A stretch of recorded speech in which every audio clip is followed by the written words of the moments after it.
I love you but I don't like it when... Ikaw muna. Ikaw na. Ikaw na muna.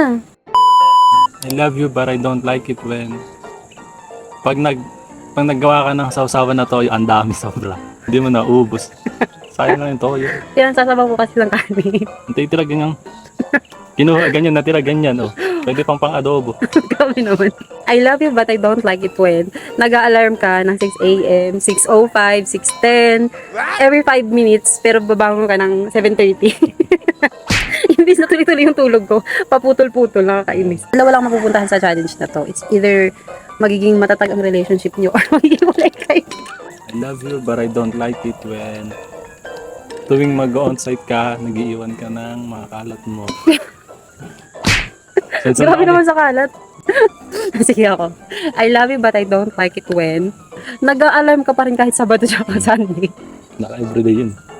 6 a.m. pati, grabe. I love you but I don't like it when pag naliligo ka tapos iniiwan mo walang laman tubig yung balde. Pa nagsabi ng nalagyan lagi ng tubig. I love you but I don't like it when kung saan mo kinuha yung gamit, hindi mo itong binabalik. For example, yung suklay nandun siya sa vanity. Mamaya nasa sopa na. Ay, ikaw yun. Ikaw yun. Hindi nga ako nagsusuklay niya. I love you but I don't like it when umuutot ka sa tapat pa ng electric fan. Tapos sasabihin mo walang amoy. May amoy naman talaga. Hindi ako yun. Oh. I love you and I like it when sa akin. Dati nung nandun pa tayo sa kabilang kwarto, di ba? Tapos, pag nagigising ako na mataas na yung araw, sinasara mo yung cortina. I love you and I like it when pag uwi ako galing trabaho may may dinner na. I love you and I like it when pag weekend, dinahayaan mo ako matulog ng hanggang tanghali, tapos pagising ko may lunch na. I love you and I like it when pag naglilinis ka sa bahay.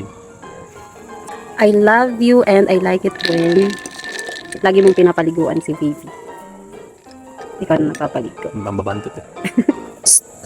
Tingin. Vivi! Vivi! Vivi! Uy, suplado. Ay, taray. Hoy, di ka na namamansin ah. Alis! Hindi, Tara. hindi mo yung sabi magbabakasyon ba't nag-relapse? Bye!